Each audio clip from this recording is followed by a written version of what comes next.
नमस्कार दोस्तों, मेरा नाम है शेखर और स्वागत है आप सभी का हमारे ट्यूब चैनल शिखर स्टडी पॉइंट पर। दोस्तों, वीडियो को देखने से पहले अगर आपने चैनल को अभी तक सब्सक्राइब नहीं किया हुआ है तो चैनल को ज़रूर सब्सक्राइब कर लीजिएगा और साथ ही बेल आइकन भी ज़रूर दबाइएगा। और दोस्तों, आज जो आपका प्रश्न है वो है, आज आपको बताना है केंद्रीय भूजल संरक्षण अनुसंधान एवं प्रशिक्षण संस्थान कहाँ स्थित है। तो बहुत ज़्यादा महत्वपूर्ण प्रश्न है, एग्जाम में आपको देखने को मिल सकता है। केंद्रीय भूजल संरक्षण अनुसंधान एवं प्रशिक्षण संस्थान। अब बात कर लेते हैं, जो कल का प्रश्न था उसे देख लेते हैं, उसके बाद शुरू करते हैं आज के महत्वपूर्ण प्रश्नों को। तो कल का जो प्रश्न था दोस्तों, लगभग सभी ने सही उत्तर दिया हुआ है। भुवनेश्वर भुवनेश्वर भुवनेश्वर 1912 में टिक लगा रहे हो, बोल रहे हो 1922। तो दोस्तों, टिक सही लगा था, बोलने में गलती हो जाती है। कोई भी एग्जाम में 100 में से 100 लेकर तो नहीं आता है, गलती हो जाती है। इसके लिए पहले भी हुई है, या फिर आप कोई भी चैनल हो, लगभग गलती हर किसी से हो जाती है लगभग। और ये भी इन्होंने बहुत लंबा चौड़ा यहाँ पर कहा है। बढ़ते हैं आगे दोस्तों, ये लगभग सही उत्तर दिया है। उड़ीसा भुवनेश्वर, ओडिशा, उड़ीसा का नाम ओडिशा। 2011 में कोरोना के खिलाफ 100% टीकाकरण कवरेज हासिल करने वाला भारत का पहला राज्य है। बहुत ज़्यादा महत्वपूर्ण प्रश्न है और एग्जाम में आपको देखने को मिल सकता है। तो भुवनेश्वर है 100% वैक्सीनेशन शहर। तो ये आपको बिल्कुल याद रखना है, एग्जाम में देखने को मिल सकता है। तो शुरुआत होगी दोस्तों हिंदी के महत्वपूर्ण प्रश्नों से, इसी तरह से आगे बढ़ते रहेंगे। पहला प्रश्न है यहाँ पर महादेवी वर्मा। तो महादेवी वर्मा और मन्नू भंडारी, तो इनसे एग्जाम में अक्सर आता है। महादेवी वर्मा को नीरजा के लिए कौन सा पुरस्कार प्राप्त हुआ है या हुआ था।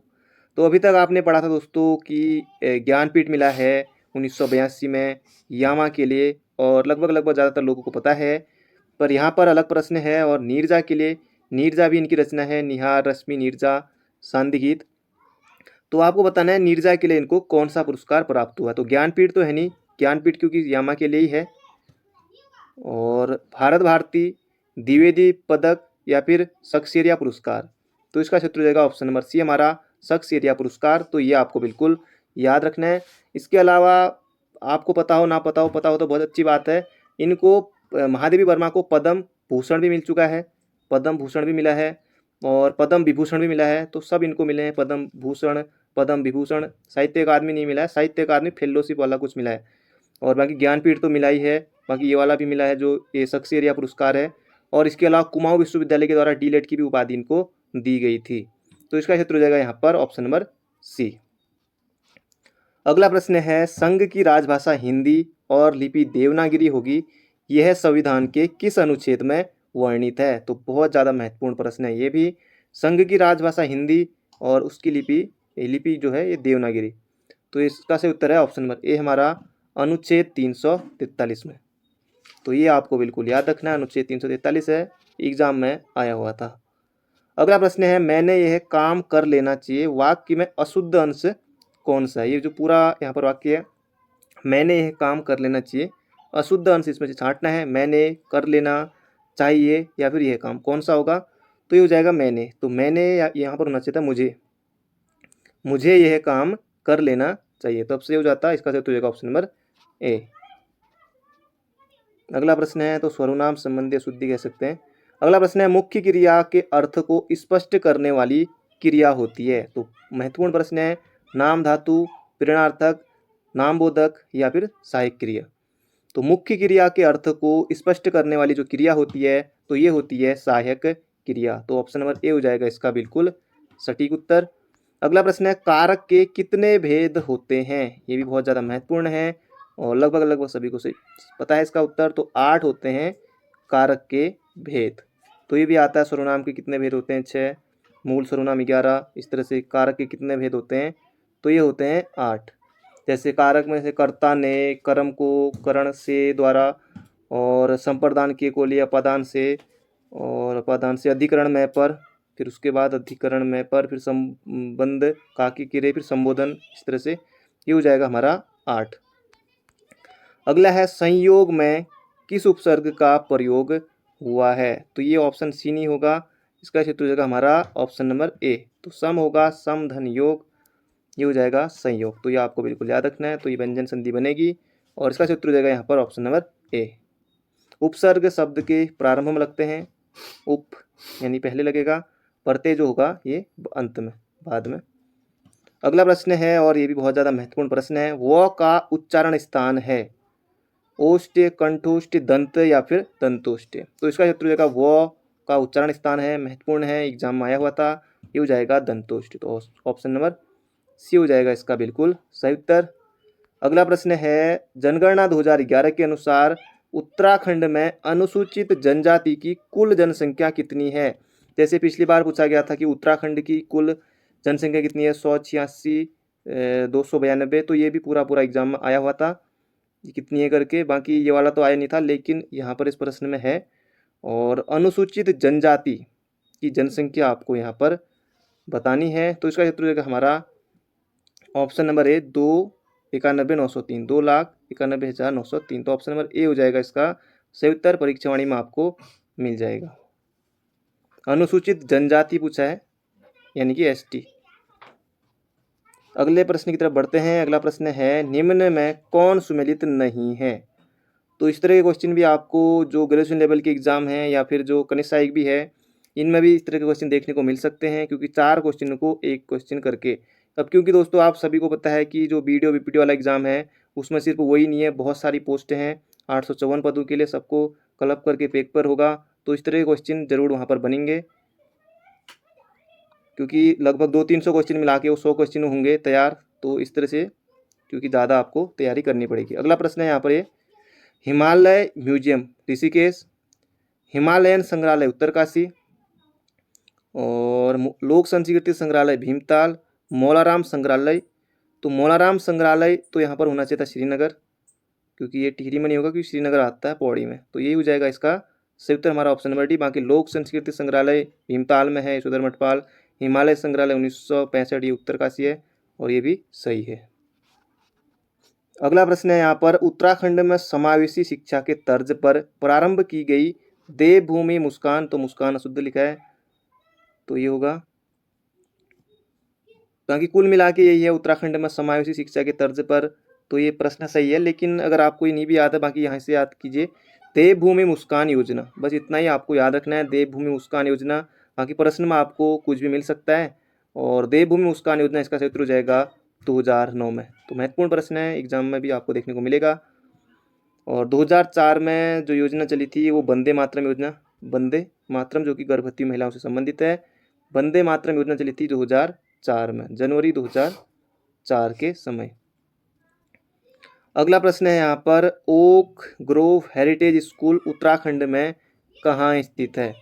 तो जिन्हें पता है कि वो सिर्फ देहरादून में है, मसूरी देहरादून हाईवे पर है, क्योंकि बाकी ऑप्शन देखिए पिथौरागढ़ में है, टिहरी उत्तराखंड हाईवे पर, काशीपुर नैनीताल हाईवे पर। तो सिर्फ एक ही जगह ऑप्शन इसमें सही है, देहरादून, मसूरी देहरादून हाईवे पर। तो ऑप्शन नंबर ए हो जाएगा इसका बिल्कुल सही उत्तर। अगला प्रश्न है, उत्तराखंड की पर्वतारोही हर्षवंती बिष्ट को किस वर्ष पर्यावरण संरक्षण हेतु CCI ग्रीन अवार्ड प्राप्त हुआ था। फिर ऑप्शन भी देखिए 2005, 10, 8 या फिर 13। तो हर्षवंती बिष्ट इनका संबंध पर्वतारोहण से है, और CCI ग्रीन अवार्ड इनको प्राप्त हुआ था 2010 में। तो 2010 में हुआ था, और ये भी आपको बिल्कुल याद रखना है, एग्जाम में देखने को मिल सकता है। और इन्होंने 1981 में जो नंदा देवी है उसका इन्होंने सफल आरोहण किया था 1981 में, हर्षवंती बिष्ट ने। तो इसका उत्तर होगा ऑप्शन नंबर सी। अगला प्रश्न है, प्रथम रेजिमेंट कौन सी है जिसे राष्ट्रपति राजेंद्र प्रसाद ने कलर अवार्ड प्रदान किया था। गढ़वाल रेजिमेंट, कुमाऊं रेजिमेंट, गोरखा, या फिर इनमें से कोई नहीं। तो इसका उत्तर हो जाएगा कुमाऊं रेजिमेंट, और राष्ट्रपति राजेंद्र प्रसाद ने दिया था 1961 में। तो ये बिल्कुल याद रखिएगा। बढ़ते हैं अगले प्रश्न की तरफ। अगला प्रश्न है, ये आपने शुरुआत में देखा होगा, निम्नलिखित में से कौन सुमेलित नहीं है। तो एक तरफ छावनी दी है और एक तरफ दी है उनकी स्थापना कब कब हुई थी। छावनी की बात करें दोस्तों तो 9 है, और नगर निगमों की बात करें तो 8 है। तो छावनी 9 है। तो अल्मोड़ा 1815, लंढौर छावनी 1834, रुड़की छावनी 1853, रानीखेत छावनी 1871। तो कौन सा होगा। कई लोग कहेंगे यहाँ पर रानीखेत 1869 होना चाहिए, नहीं, रानीखेत 1871 बिल्कुल सही है। रुड़की छावनी 1853 बिल्कुल सही है। अल्मोड़ा छावनी 1814 बिल्कुल सही है। इसका उत्तर हो जाएगा लंढौर ये वाली 1834 ना होकर के इसको करेंगे हम 1836। तो 1836 होगा यहाँ पर लंढौर छावनी। बाकी चक्राता छावनी भी एग्जाम में होता है 1866। बाकी सेना ने रहना शुरू किया था 1869 से।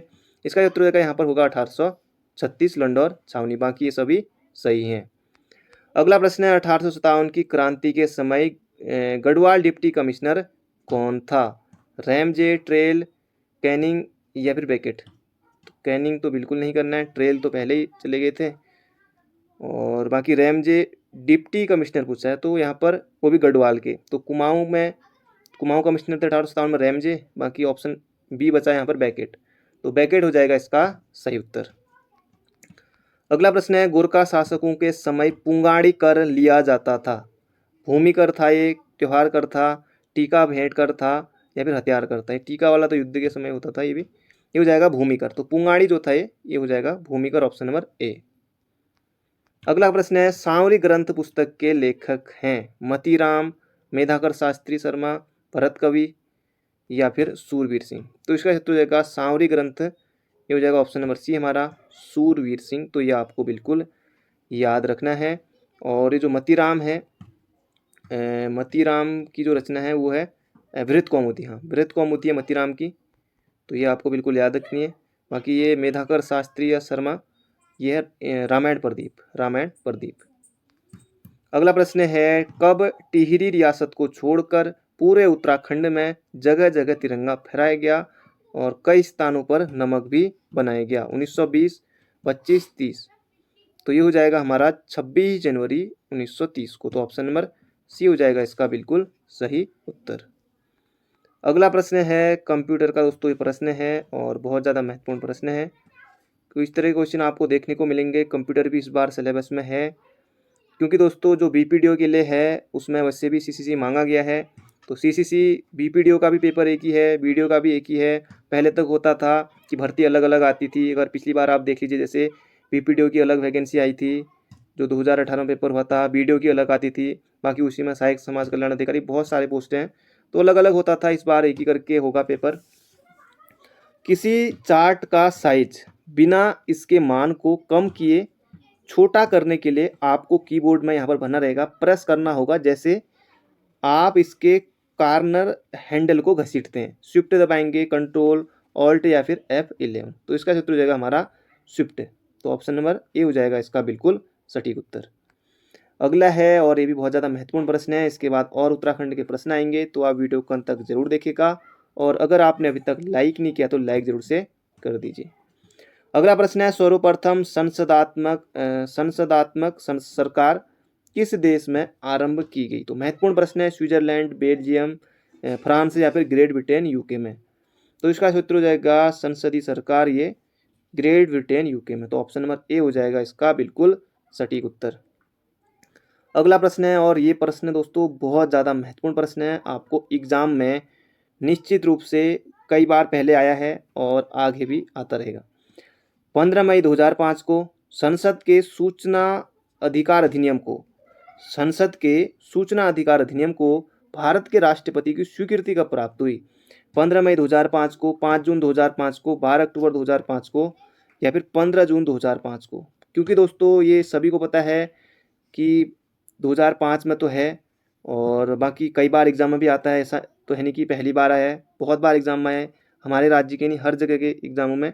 इसका क्षेत्र दोस्तों 12 अक्टूबर 2005 तो नहीं होगा क्योंकि इस दिन लागू हुआ था। इसका क्षेत्र जगह यहाँ पर पूछा है कि राष्ट्रपति की स्वीकृति, ये हो जाएगा 15 जून 2005 को। तो ऑप्शन नंबर सी हो जाएगा इसका बिल्कुल सटीक उत्तर। अगला प्रश्न है भारत के लिए नियोजित अर्थव्यवस्था नामक पुस्तक किसने लिखी? JL नेहरू, रमेश चंद्र पंत, दादा भाई नौरोजी या फिर सर एम विश्वेश्वरैया? तो इसका क्षेत्र हो जाएगा sir M Visvesvaraya. Option number D हो जाएगा भारत के लिए नियोजित अर्थव्यवस्था नामक पुस्तक। अगला प्रश्न है वर्ष 2011 की जनगणना के अनुसार किस राज्य में विकलांगों की संख्या सबसे अधिक है? अब दोस्तों जहाँ की जनसंख्या सबसे ज़्यादा होगी तो वहीं विकलांग भी होंगे, तो इसका उत्तर हो जाएगा यूपी, तो उत्तर प्रदेश। अगला प्रश्न है, ये भी महत्वपूर्ण प्रश्न है, मोगला पत्तन किस देश में स्थित है? चीन, नेपाल, गोवा?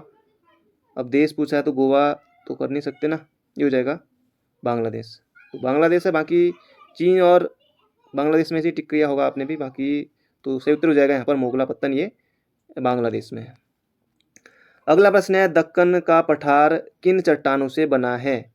दक्कन का पठार आग्नेय, रूपांतरित या फिर बेसाल्ट चट्टान। तो इसका सही उत्तर हो जाएगा दोस्तों बेसाल्ट चट्टान से बना है दक्कन का पठार।